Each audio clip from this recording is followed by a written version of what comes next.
The trade deadline is come and gone, and the All-Star game was competitive. It's official. The association is heating up, but maybe that's just the warmth emanating from the NBA Campfire, brand new episode of Modern Flame right now.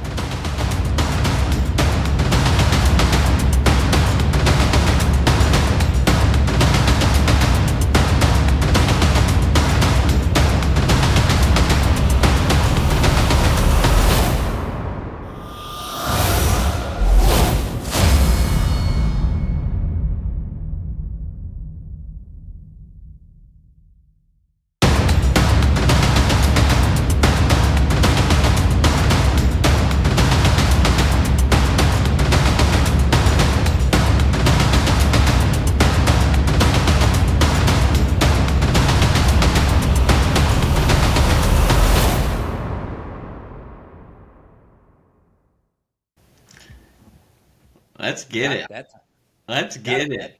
And knock that out the park. That was 2K. awesome. That was a great game. I love that. I had a lot of skepticism coming into that game. That met the mark.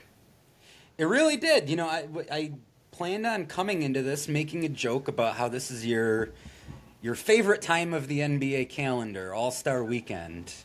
And the All-Star, they actually might have figured it out. Yeah, yeah, and I also give props to NBC. I thought they did an awesome job. Um, you know, Costas starts us off. That gives the nostalgia feel. But then I thought Jamal Crawford and Reggie did a great job of making it known that there was a competitive game and the rotations were there and they were playing crisp offense and yeah, from top to bottom it was great. It's what we wanted, I think. And they delivered. I don't know. I think they could change up the weekend a little bit, but the All-Star game itself was great. I'm glad you bring that up because going into today, I too did not have very high hopes for this game. And I'm still a little skeptical because if you remember the first All-Star game that they did with the Elam ending, Yeah. it was very competitive. It was post Kobe's tragic death. And there was a little bit of fire, no pun intended, in that game. They were competitive, and the Elam ending it looked like was going to work. And then Yep. year by year, it kind of phased out, and it put us in this position now where they had to change up the format again. So, as excited as I am, and as great as tonight was, I am interested in seeing what they do next year. With that said, I had planned on coming in here and making a pitch of how to save All-Star Weekend. I spent the last 3 days putting together a pitch of how we could actually make this work. Now I don't even know if it's relevant because tonight was awesome. Yeah. Right from the start, like you said, the production of it was very cool. They have Costas there. They bring out John Tesh Yep. to Yep. start with Round Ball Rock. Just in general, I feel like Reggie Miller is a great ambassador for Yep. the game. Absolutely. How did you feel? This is kind of an aside, but how did you feel going into the game about the NBC promos that were using "Everybody Wants to Rule the World" by Tears for Fears? Did you catch that at all? No, I must have. I missed that. Oh man. So they basically take all the players' names and sing it to the tune of "Everybody Wants to Rule the World." Oh yes. Yeah, but I've seen that throughout the week. Yes, That. yeah. Yep. No, Okay. that was from the time they announced the Yep. roster. That was That's been awesome. That was a really few week cool. long thing. I love it. Yeah. I've spent a month flip flopping on whether it was just a hilarious catastrophe or genius marketing. I think I Yeah. landed on both, Yeah. but I never want that to go away. Just continue to trot that out for All Star Weekend. Um, I also what are gotta say, your I thought they gave a nod to Kobe, um, Yep. in the beginning, and I just I was watching it with my wife, and she kind of was like, "Was it because it was in L.A.?" And I said probably, but I think a lot of it too is like I feel like he was the last guy who really took the All Star game serious. Hmm. And he tends to kind of be like the All Star, like that's the gold standard is like how Kobe played in the All Star game. We got that today out of a lot of guys, which is really exciting. Yeah, it was a perfect spot for them to bring in the Kobe stuff. Not only because it's L.A., because he's a four-time All-Star Game MVP. Right. He has two Olympic gold medals, and they're doing a great job of like cross-pollinating the Winter Olympics with the All-Star Game. And I think they're Um, going to be able to continue that in like previewing the Olympics in 28. So I think for the next 2 years, it's going to be like, almost who's going to be on Team USA. yep. Um, and as long as Wemby is on Team World, it's going to be competitive. Right from the start, Yep. Wemby, like it was the opening tip, and he just sprinted down the court and got Yeah. paint position and threw down a dunk on the first possession. I was like, okay, Yep. at the very least, we know one guy Yep. absolutely gives a shit. He was Yep. treating it like a regular season game. But then it was kind of like everybody fell in line, really, with Yeah. the exception of like Jokic and With Luca, which Jokic and were Luca, two. don't ever expect them to fall in line, though. That's Yeah, I would almost rather them get All-Star game nods and like do a separate like broadcast where they're just talking on the bench. Put it on like NBC Sports Network and Yeah. just give us those two giving commentary on the game. Yes. 50% of it probably won't even be about basketball, and that would be They'll awesome. just be talking horse racing the whole time. Yeah, absolutely. No, but Yeah. I mean, I felt like the way Wemby came out, though, it was like if you don't take this serious, you might get embarrassed. Yeah. And then props to the stars, which is the younger generation of Team USA.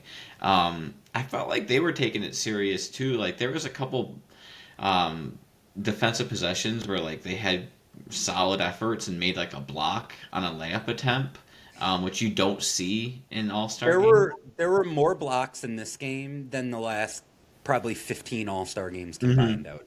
Or at least like solid contests Yep, of shots. yep, yep. Um, no, I thought that like Wemby brought it. I also thought Ant brought it, and I Mhm. think that he's that kind of competitor too.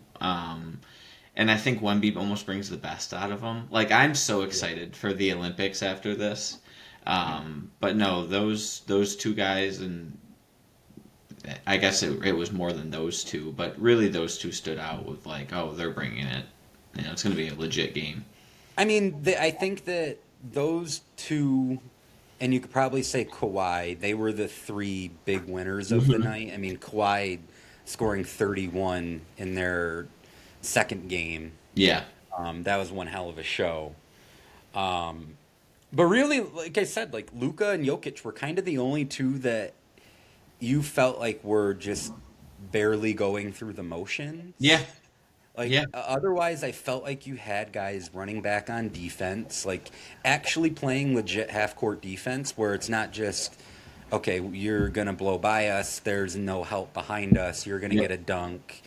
Like that first game with an overtime was the final score was 37-35. We have quarters in regulation that have Oh, more combined points than that in the regular season. when the stars were getting to the basket, and they weren't just shooting threes because like it was an all-star game. They were shooting threes because if they tried to shoot a layup, Wemby was blocking it. Yes. Like they were getting to the basket, and they weren't even trying. But it's to your point, there was help side there, and yeah, I mean that the first game goes into overtime on an Ant three, um, and even like after the game. I felt like all of the young USA stars were super excited, and you saw the frustration on Wemby's face. He was pissed. He was pissed, He was pissed. and that was really cool to see. And then, and in the second game, I think that's probably the game of the night. um, with well, no, actually no. I think game 3 is the game of the night, right? World versus the That's the Strike. Kawhi game. That's the Kawhi game. Yeah, game 2. Um, the old guys, they come out. Old heads come out with some juice to them though against the young USA stars. I mean, all three of the first three games were all excellent. They came down to a game-winning shot. Like this Yep. one, Fox hits a three at the buzzer Yep. after Ant goes down and hits a transition three that gives the Stars a 1 point lead. Like it was absolutely a win for the league. Yes. Absolutely. Like hands down, this was. I mean, probably if we're just doing it under our campfire umbrella of the last 25 years, and obviously now this is 26, I would say like this year, 2020, 03, that maybe is like your three 16. best all. 16. Yeah, 16, Kobe's last one. Yep. That one was pretty solid. The one that they had in Dallas at Jerry World wasn't Yep. bad, but Was like that 09? Something like that? it, yes, it was '09.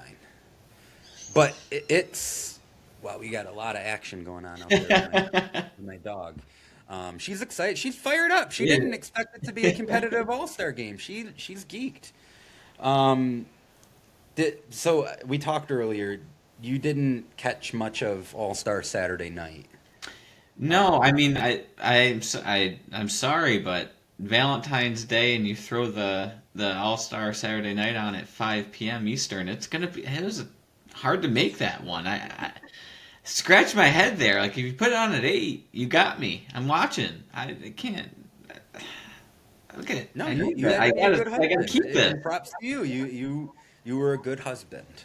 So no, I didn't catch it. It was I mean I saw the winners and I watched Dame's highlights, but what was it? Was it solid overall or So I continue to be baffled why the 3 point contest isn't the last it should be? event of the night. This has been the case, with the exception of 2016, for probably 20 years, where the best event on All Star Saturday is the 3 point contest. Yep.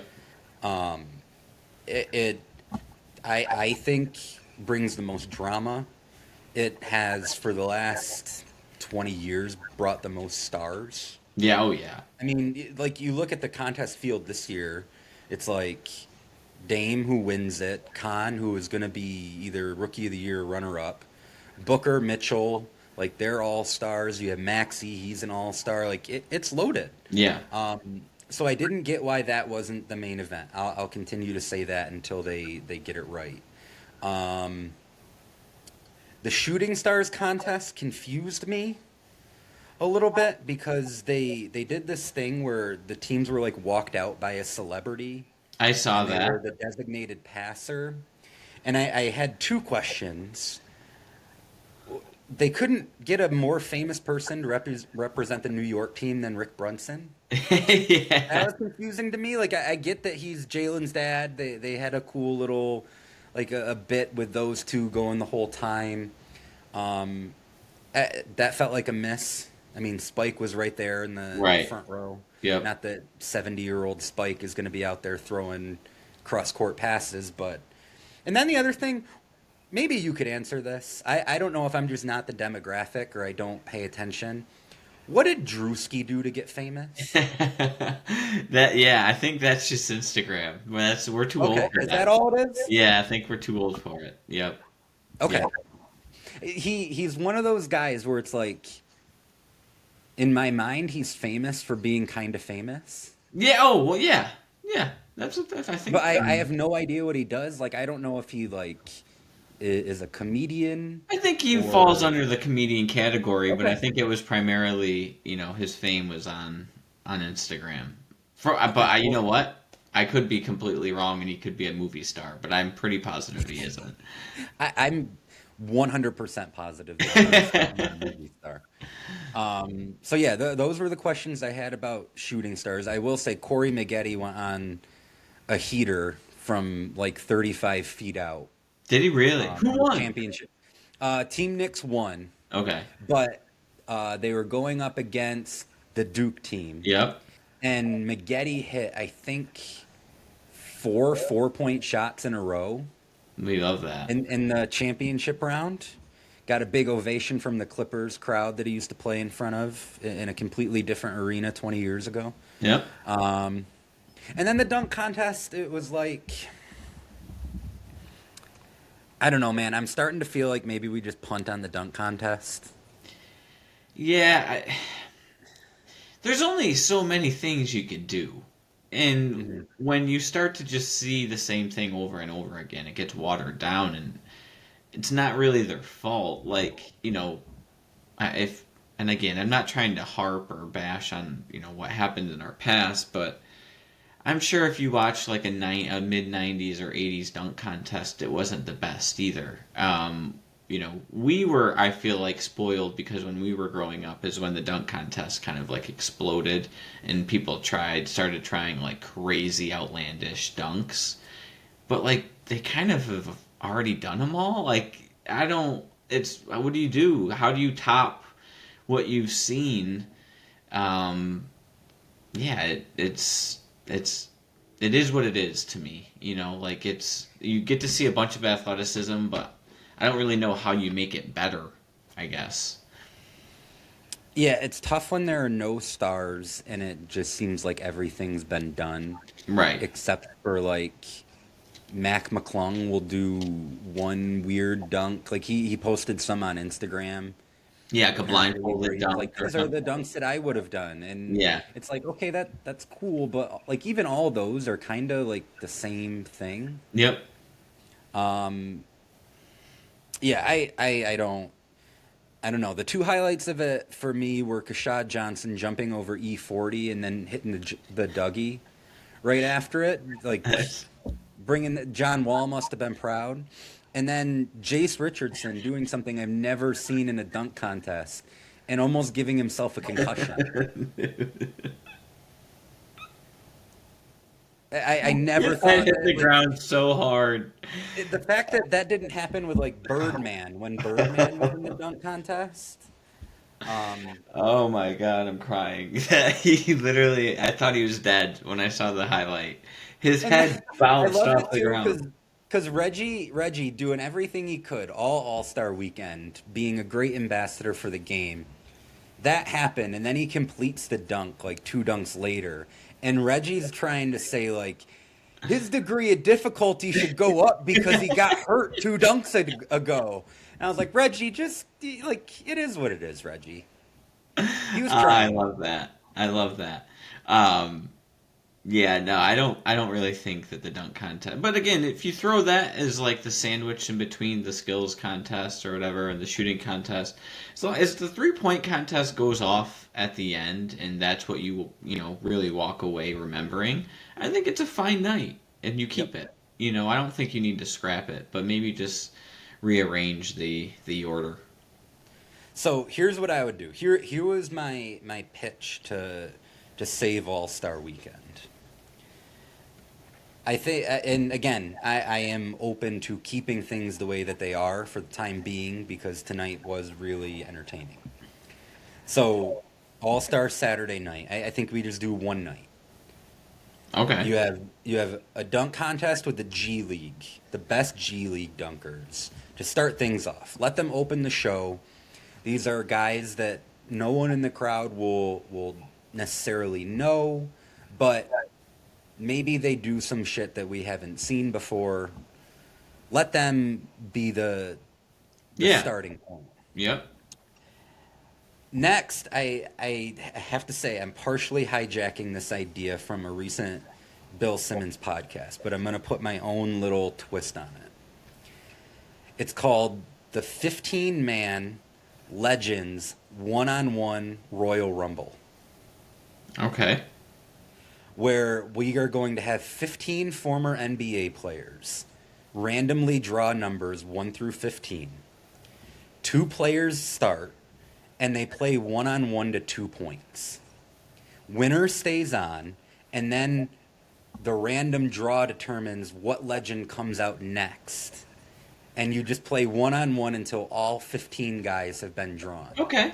Okay. And we won't know who the 15 guys are going to be. So there's always going to be like the element of surprise of like, oh my God, it's Dirk Nowitzki. Right. And I think Okay. that little novelty contest before we get to what I was going to call the NBA All-Star Games. And I think what we could do if this new format eventually peters out, you do 12 American players, 12 players representing the rest of the world.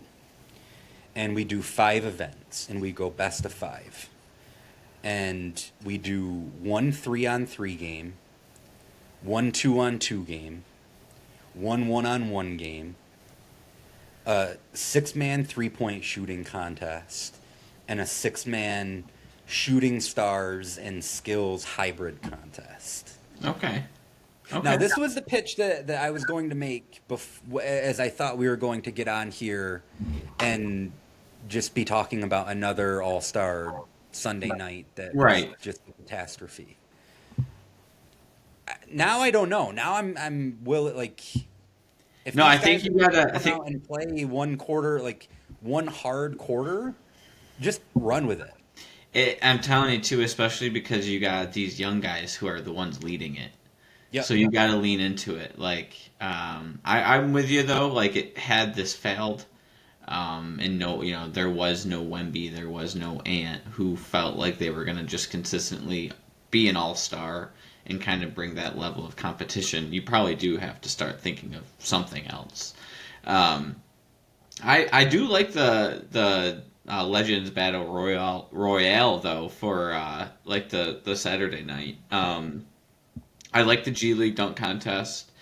And you know what though, I think you'll know those guys if you watch college basketball. There'll be some You'll at least have heard of them. you'll have heard of them. You keep the 3-point contest, and I think that would be a great. Could we maybe just move it to the night? Like that would be cool. I really hope that they don't keep this 5 p.m. Saturday night. I don't mind the game. Although I do think the game being on tonight would have probably gotten better ratings. But the Saturday night, you got to move that back, in my opinion. No, I agree. It'll be interesting to see what the ratings are for it because NBC really did make a big like marketing push for it. And with like I'm sure the Winter Olympics had Olympics, something to do with it too, because the yeah. Olympics get the 8 p.m. prime time in Milan, so I'm sure that did have something to do with it. But yeah, interested to see what the ratings are. Um, Can I yeah, just make one more thing on the All Star game though? go for it. Before if we move, the one my biggest takeaway, and I'll ask you yours. Biggest takeaway from tonight's game was I was so happy to see it, but I felt so robbed. If we could have got Kawhi on that last Olympic team like we were supposed to, that would have been just amazing to see Curry. Like, because we got to see Curry, Durant, LeBron, and Kawhi tonight. We got to see Curry, Durant, and LeBron in the Olympics. If you could have had all 4 of those guys on that Olympic team, that would have been so fun to watch. No, I completely agree. I'm very interested what they're going to do in 2028, and we're going to have plenty of time to talk about this. I don't know if they're going to skew just completely go young, or if they're going to leave a couple spots open for guys like Steph and KD and Kawhi. A while back, I said I thought that LeBron was going to play in it. I know that he said that he's not going to. To me, that feels like a kind of fitting end for him Yeah. because it's 25 years in the NBA. Do you Like, think he'll play 2 more years after this, though? but like, does he need to? No, Could he that come would out be of retirement? 'Cause Magic did. Magic was away for a year. Right. Right. What did Bird do? Did Bird retire the Bird, year? Bird retired after the 91-92 season. And So then he was retired. right. So they had 2 retired guys on and a rookie who had never played in the NBA. Right.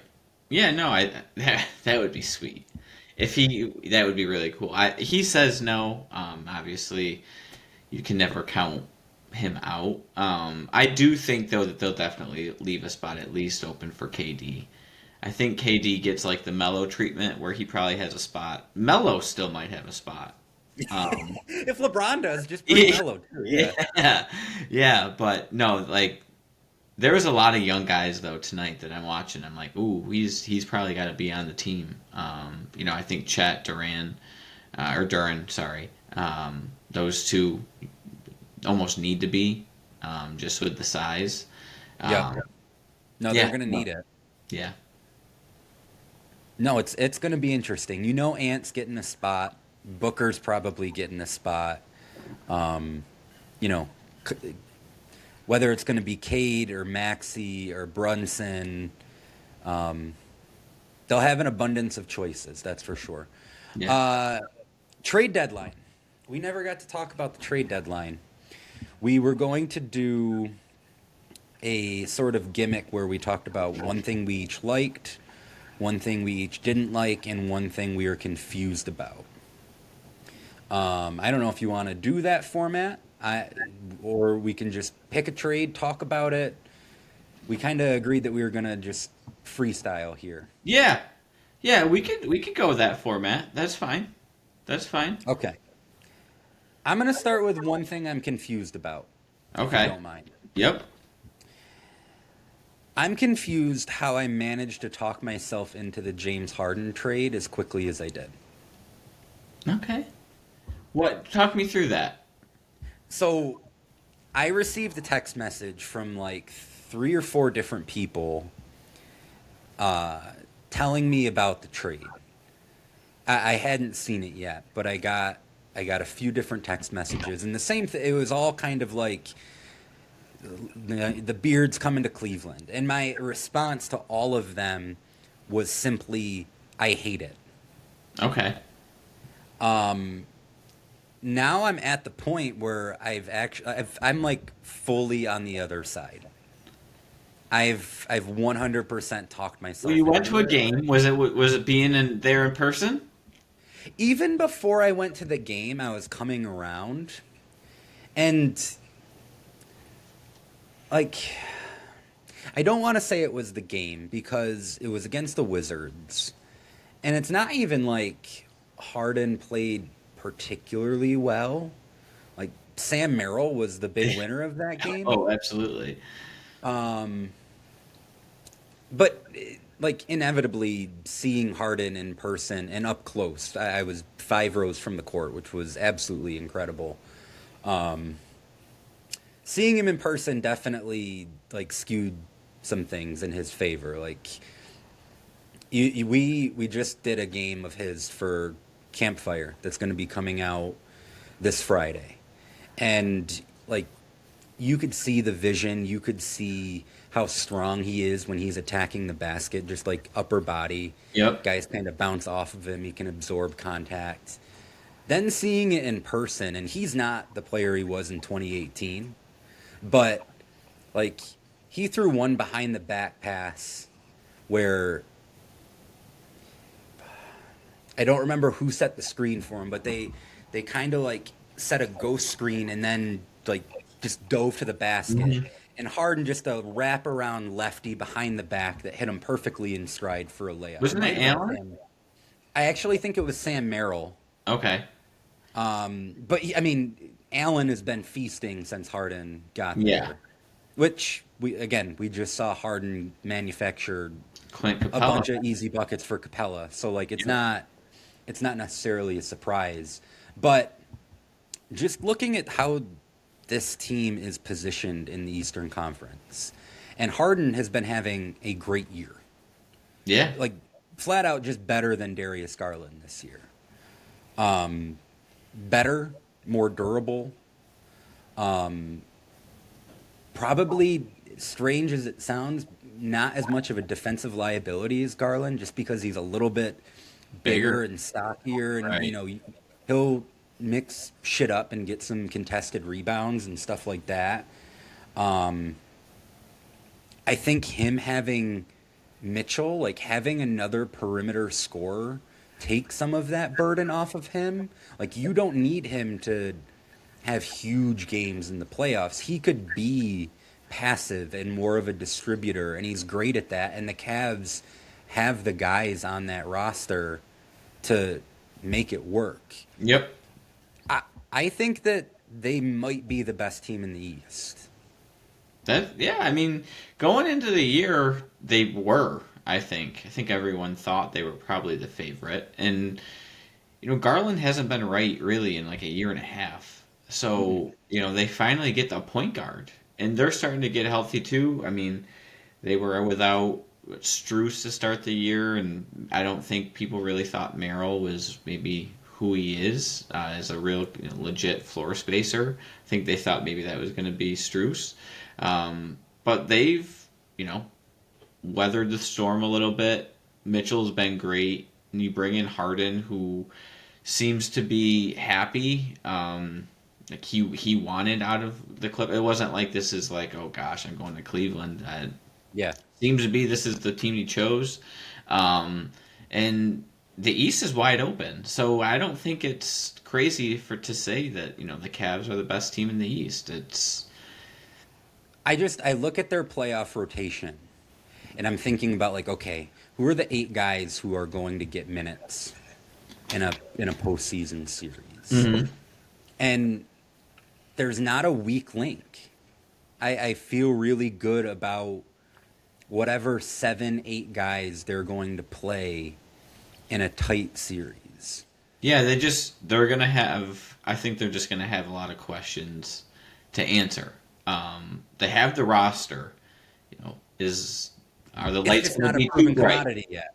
Yeah, no, exactly. And in the NBA especially seems to be that's the way it is. You have to kind of grind your way through the playoffs. You don't usually just go on one big run.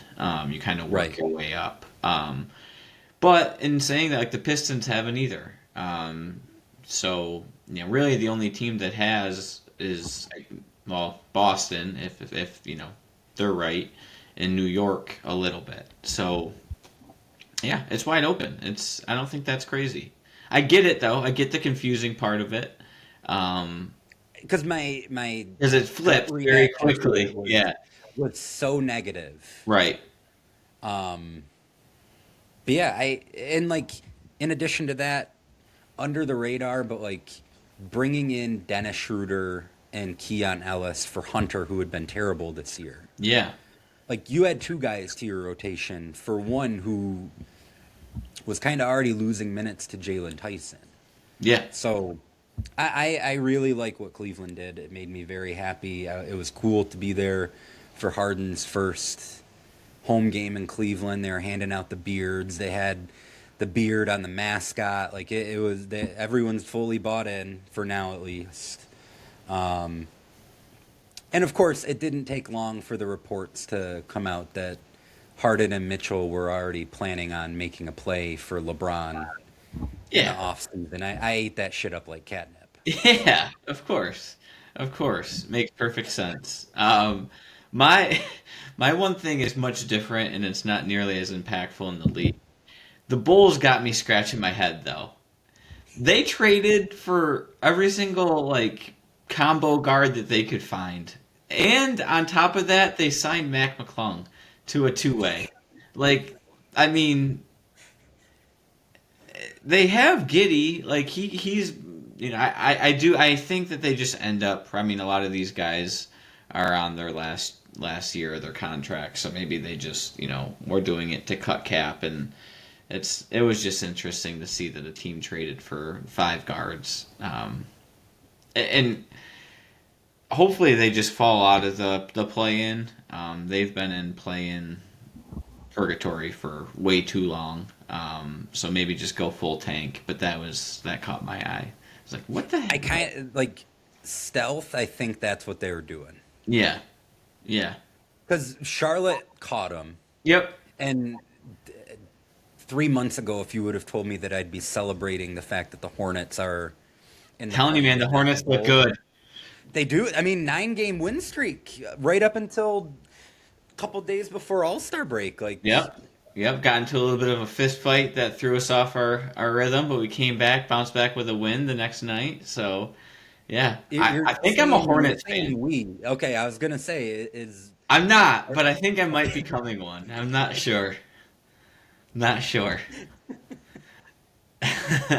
um, but I'll go next too. I'm going to take a second thing. One thing that I did not like, um, and it's not necessarily a trade nor a not a trade, but I just don't like the Giannis situation anymore.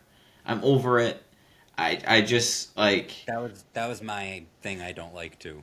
Yeah, I don't even know if I wanted him to get traded or if I didn't. I just don't want to hear about it anymore, and I don't want him to be kind of like, parading around how he's this moral man and I'm never going to leave. And well, your team isn't good enough. And you got to stop complaining that they're not, like, they're not going to be. You're going to pay Dame Lillard $25 million for the next couple of years and he's on a different team. Like, there's no way they're going to be able to get out of this mess. So either just bunker down and eat a bunch of, you know what, or just get traded. But I'm sick of hearing about it. Well, I don't know if you saw today, but today he put He's out a committed. statement. As of today, I'm committed to the Milwaukee Bucks, Yeah. which says nothing. That tells us absolutely nothing. Because like he could sit there and say I'm not committed to the Bucks, and there's nothing that anybody can do about it. Right. So at Yeah. this point, just don't say anything. No, I'm with you.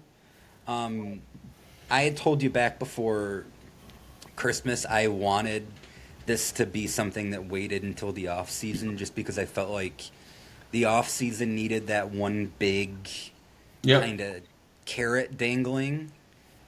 But like 2 weeks after that, I had already backtracked on it. Like we just need to get this over with. I still think, even though he is committed as of today, um, I still think he ends up getting traded sometime over the summer, and thank God it will all come to an end at that point. Um, because real like nobody is winning in No. that situation. Nobody No. like it's not good for the Bucks. It's not good for Giannis. It's not even really good for the NBA to No. have like one of your 3 or 5 best players just kind of like openly disgruntled but passive aggressive about it. In a small market, like you Right. don't want that. You don't want that. It's not good for anybody, like you said. So yeah. No. I guess I stole yours then. Yeah, that's fine though. I mean, Yeah, we're in lockstep there. Just be done with it. Like you're just not going to improve. So yeah. What was one thing you did like? one thing I did like, I loved the Pacers trading for Ivica Zubac. Okay. Um, that to me just signaled we're really going for it next year. And that coupled with the Cavs kind of going for it, the Knicks being right there in contention, Boston being in contention with Tatum coming back, Yep. Detroit ascending, and maybe even like Philadelphia ascending, and Charlotte frisky. Like the East is back, baby. Yeah. Yeah. The East is going to be legitimately interesting next year. Absolutely. And just for the Pacers, like sticking on that point, I love the trade for them because it gives them the chance to retain their pick if it's 1 through 4. They put this very unique protection where it's 1 through 4, 10 through 30. So the pick only conveys to LA if it's 5 through 9. Yep.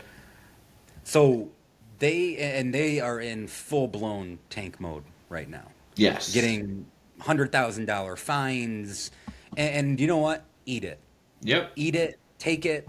Make sure you get one of those top 4 picks, because if you could land AJ DeBansa or Boozer or Peterson, like it'll all be worth it in the long run because you're going to be dropping that guy into what might be ready-made the best team in the Eastern Conference next year. And I love that. Give me all the good basketball, and give me Pacers to win the East odds next year as soon as they go up. I will be making that bet.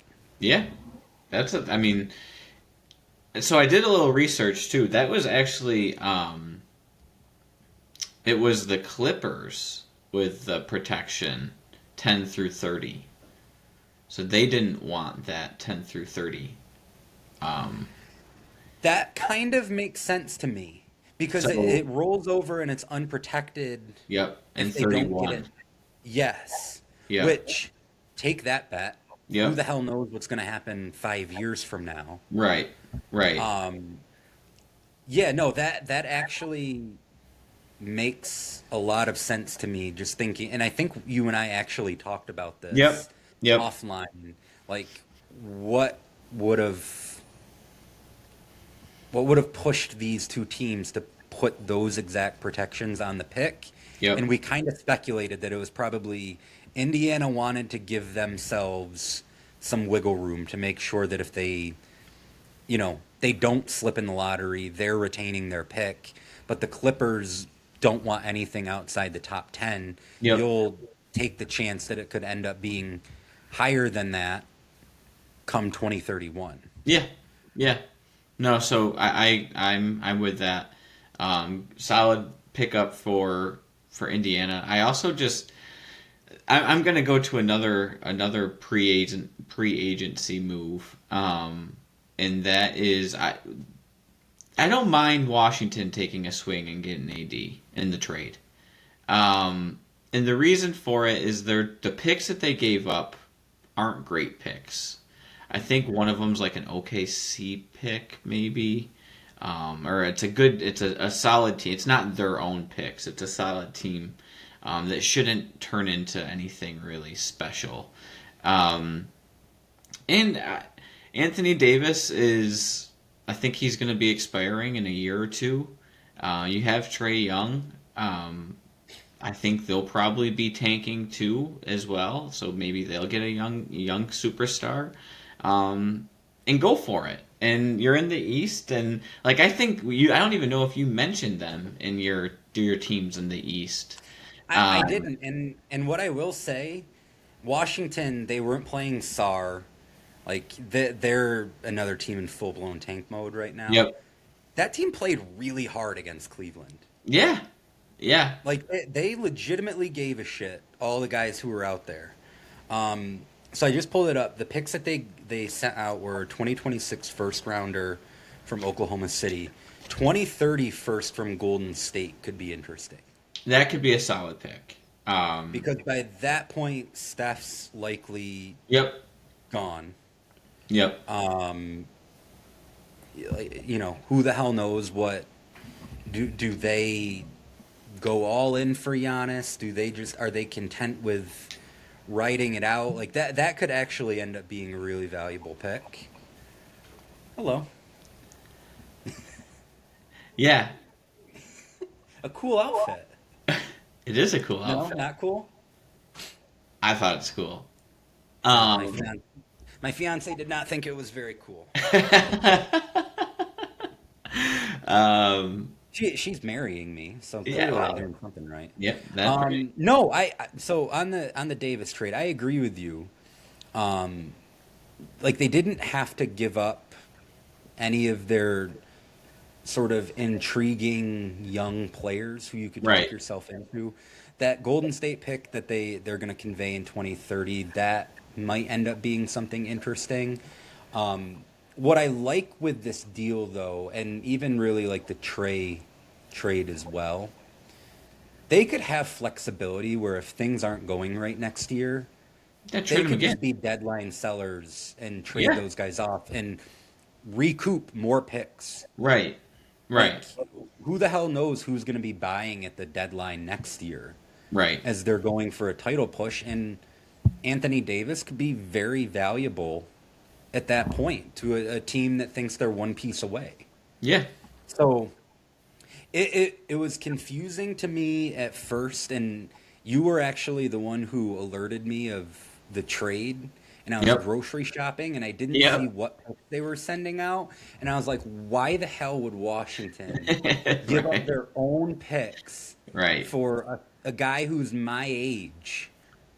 But like you can explain all this away. And Yeah. again, go for it. They could very well end up being the sixth seed in the East next year, and like it's their first playoff berth in how many years? That's the Five thing. years? You gotta get out of the cellar at some Yeah. point. You can't just Yep. be stuck there. Business probably more than anything. Like you gotta start selling tickets. Yeah. So you know, I like that for them. I think it will make for another intriguing team in the East next year. I just think it is funny though for all of the pre agency where there's a lot of big trades and then these teams are just complete tank. Like they're not going to try to mess with their draft, even though they went out and got these players. Like Utah is going to take a bunch of fines. You're going to see, you know, Washington and in Indiana. They're going to keep getting fined because they're not winning games. Do you have a strong stance on the tanking thing? Honestly, I don't like. I, it doesn't really bother me. I understand it. I think it's a good business, and like,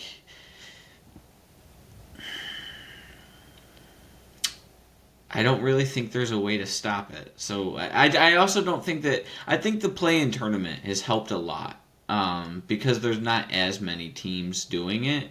The teams that are doing it are already really bad anyway. So Yeah. like, what you know?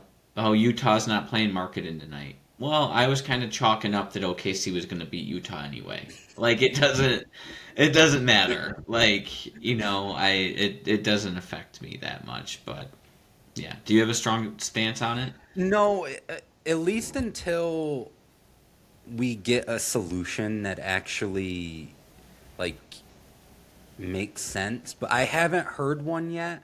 I think Like, finding the owners might make the most sense. Like, it, just because, like, it is yeah. technically you are, you know, it's bad business for the league. Like, it is. Good business for the teams, but bad business for the league. And okay, you're gonna sit your players. You're gonna get fined $2 million every game. You know, One idea that I did hear that intrigued me a little bit was stopping the standings for lottery purposes at the All-Star break. I heard And that. then from that point on, you get like lottery credit if you're winning games after the All-Star break. But But wouldn't that then, just like, it would okay? So you tank halfway through, and then the right, good then teams, teams are just not playing guys at the start of season. right? We get a barrage of okay, it's October 1st. Oh man, Laurie Markkinen, he has a hamstring. He's going to be out 6 to 8 weeks. Right. And that's the thing is there's always a way to get around it. And until I am presented with like a really rock solid plan, I'm just not going to get bent out of shape about it. No, no. It's and it also doesn't impact the league. I feel like as much. You know, I, there's a different because people also I feel like confuse tanking with load management. Like every team might do a little bit of load management, but there's not every team's not tanking. Like there's not that much tanking going on in the league. The real bottom of the league will tend to pull their players. But I've been a Vikings fan where they're really bad, and week 15, Randy Moss might not play. Like if you're 3-12, you're gonna start to sit some of your guys towards the end of the year. That's in every sport. Like it's not just basketball. Yeah. As a Chicago Bears fan, I would know nothing about Yeah, something yeah, like that. never. Um, Yeah, no, truthfully, I feel like I have more of a problem with load management than tanking. Right. Just because, like, I go and see Washington in person in Cleveland a week ago. And I know they're not good. And they don't necessarily have guys that I'm super pumped to see anyway. Mm-hmm. So like it would have been cool if Trey and Anthony Davis both played. I was never under the illusion that they were going to. Right. It would bother me a whole lot more if I went to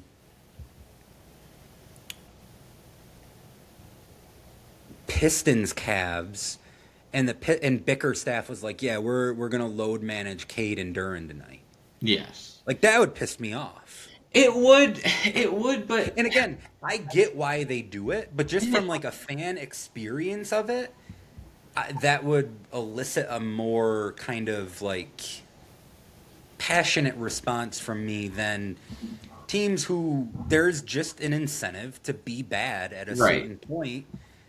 Like, And my excuse for tanking though is it's not the NFL.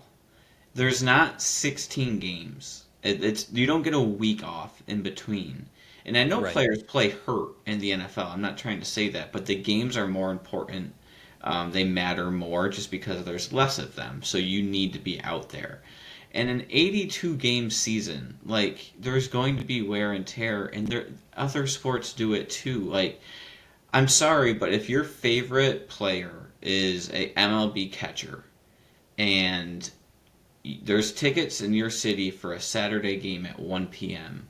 and they played a night game the day before, you might not see that catcher. And that's right. just the way it is. Like, these guys can't just play every single night, especially the way they're playing now. It's not as physical, no, but it's more running, it's more space they have to cover. They're running and jumping higher and faster, and they're leading to these soft tissue injuries. Like, it's a part of it, and there's a lot of great players. You could go and yeah, you didn't get to see maybe Evan Mobley, but Merrill goes off and hits 9 threes in a like. There's great players in the NBA all Oh throughout the yeah. league. Like you're not going to see a bad game just because of will it be stink? Yes, I get it. It sucks, but it's part of the game. And until they, in my opinion, until they reduce the amount of games, you're never going to not see load management. And they're not going to shrink the amount of games. So, No, that I mean, truthfully, that's like the number one step I think that they have to take to solve a lot of their problems is yeah. shortening the schedule. That would do away with way more of the load management. I don't Yep. know how much that does for tanking. No, I it wouldn't do wonder, much for tanking. But but yeah, no, I'm with you. Were there any other deals that you wanted to hit on? Teams that you're intrigued by over the last 30-ish games of the regular season? um, I'm very intrigued with how Denver is going to get back after they're starting to get healthy. Aaron Gordon's still out, but Jokic is back. He's not in shape, not even close. Out there with like a serious dad bod right now, but that will get fixed. Cam Johnson and Christian Brown, they just came back. And their young guys gave them a lift when they were all out. But I think they've only won like 2 of the last 6 games they've played. So they're on a little bit of a losing streak here. So I'm interested to see how they bounce back after the break. Interested to see how OKC manages this time without Shea. I mean, I think that's something that we didn't touch on, but he's going to be out for a couple more weeks, I believe, right? See if maybe the Spurs could make a play at the 1 seed. They're only 3 games back. That should That's be pretty interesting. wild that they're only 3 games back. Yeah, yeah. Um, I think there's going to be less of a fight for the play-in. Seems like there's going to be some separation there in the West at least. And then in the East, it's completely wide open to me. Like, I think Philly is intriguing. Like, if they. Embiid has, like, before, I think it was maybe last Modern Flame, you were talking about could he be an all-star. Um, He was my toughest cut. yeah, He's been really good for like a full month straight. yeah. Um, I gotta be honest, like I'm gonna be watching Charlotte heavy because I think if you could get a Charlotte Pistons round one, I think that would be great TV. I think, I mean, shout out our man Jay Lex and his buddy. That would be awesome if Beef Stew could, him and Yeah, Miles Bridges just go don't around. let Beef Stew and Musa Diabate on the court at the same time. Yeah. So yeah, that it's. I'm really excited for the playoff push. I think this is, it's the most exciting time, especially with the play-in. But yeah, super excited for the last 30 games. What are your final thoughts here? For me, it was San Antonio. Can they catch Oklahoma City? And like we kind of briefly touched on the MVP race a couple weeks back during an episode of Modern Flame, and we pondered like, could Wemby get back in the MVP hunt? Now Mm-hmm. he can only afford to miss like two more games, Yep. so I don't know if that's going to happen. But if they do get ahead of Oklahoma City and they're the one seed and he meets the game's threshold, I think he would probably win MVP. Yeah. Yeah. Absolutely. Just if we're talking like best player on the best team, like Yeah. if you're looking at that criteria and then like just the numbers 24, 11, 3 assists, 3 blocks per game. Like that gets you to MVP consideration for me. Um, but yeah, man, the MVP race might end up being really funky. Like if Shea ends up not getting to 65 games, Jokic Right. is right on the borderline. Like we could Wemby. get someone really Which is out of Luka? nowhere. Luca, yeah, he'll be in the mix. I'm pretty sure. I'll look it up and see how many games he's played. I mean, Cade will certainly be in the mix in the East. I think It, Jalen Brown will be, yep. right there. While you're looking that up, I also got to give a shout out to NBC. They kind of gave like a wrestling promo for Tatum's return, and Oh, really? that was really really cool. It made my wife cry, so I was pumped about that. Um, yeah, she's super excited. We're gonna head out to Cleveland and join this guy and his missus and head to a game. Hopefully, we get to see Tatum, but yeah, should be an interesting final 30 games. So Luca has missed 12 games, Okay, so he's got so some he can wiggle room. afford to miss 5 more. Um, yeah, I mean, so Wemby, Spurs, MVP, all that. Tatum coming back, I think, is another thing. Yep. Just because Boston, even without him, has been the second best team record wise in the Eastern Mm-hmm. Conference this year.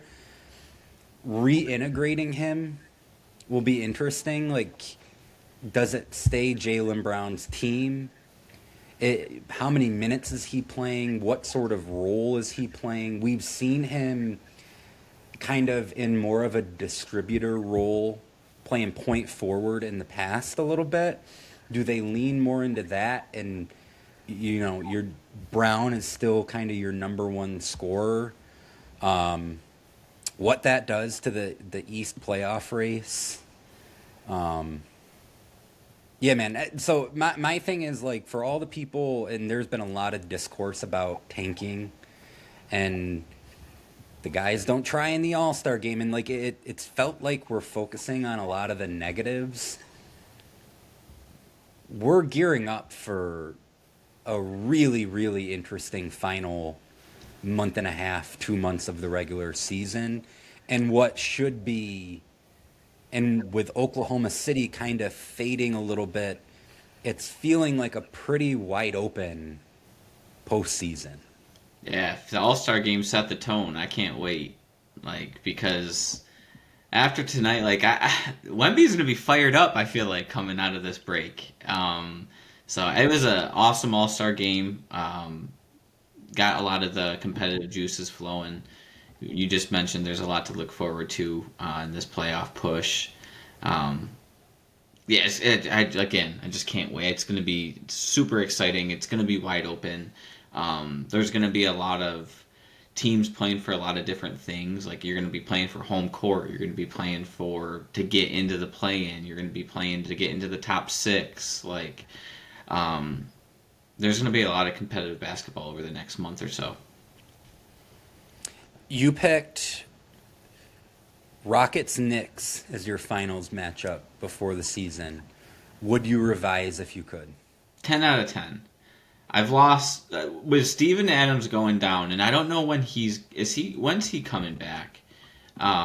Houston has kind of lost its edge a little bit, where when he was there, even though they didn't have a point guard, they were kind of just going to maul you and get 35 offensive rebounds and just stay in the game that way. And then defensively, they were so big. Adams out for the season. Yeah, that's going to be tough for them. I wasn't sure that they had officially ruled him out. Yeah, so without him, without Van Vliet, I'm changing that. I'm going to stick with the Knicks. I am. I'm sticking with the Knicks in the East.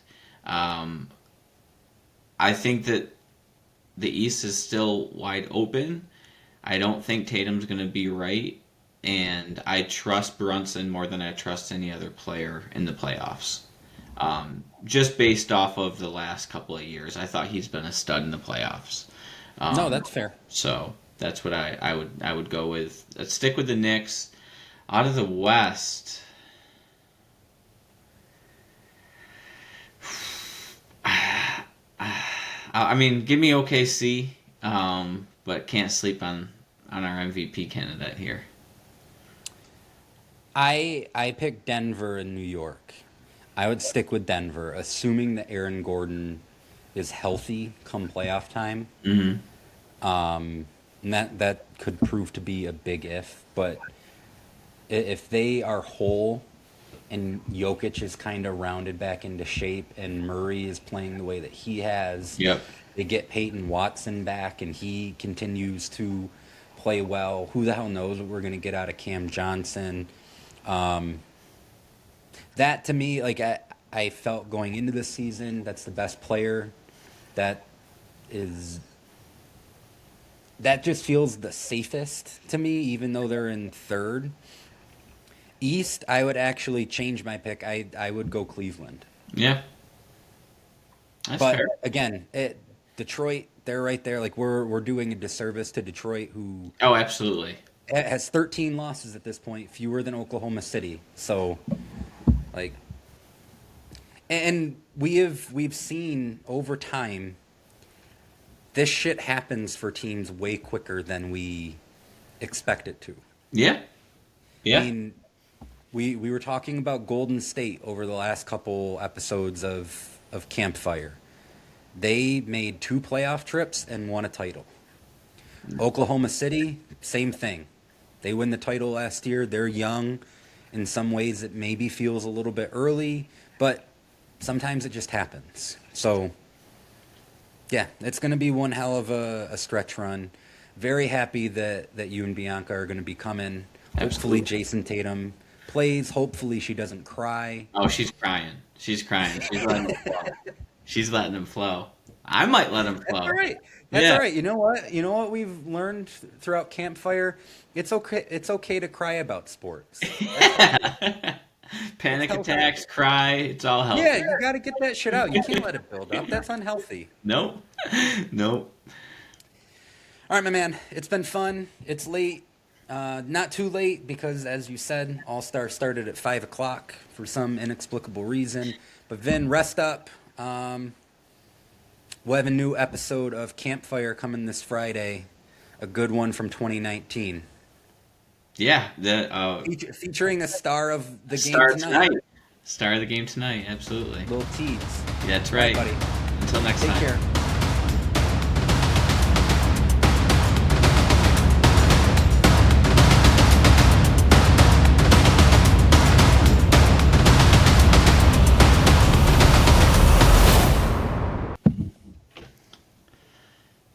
Love the fit. Thanks. What's One, that two, three. hat? So it's the hat that we got for For Collins. Collins? That's Yeah. amazing.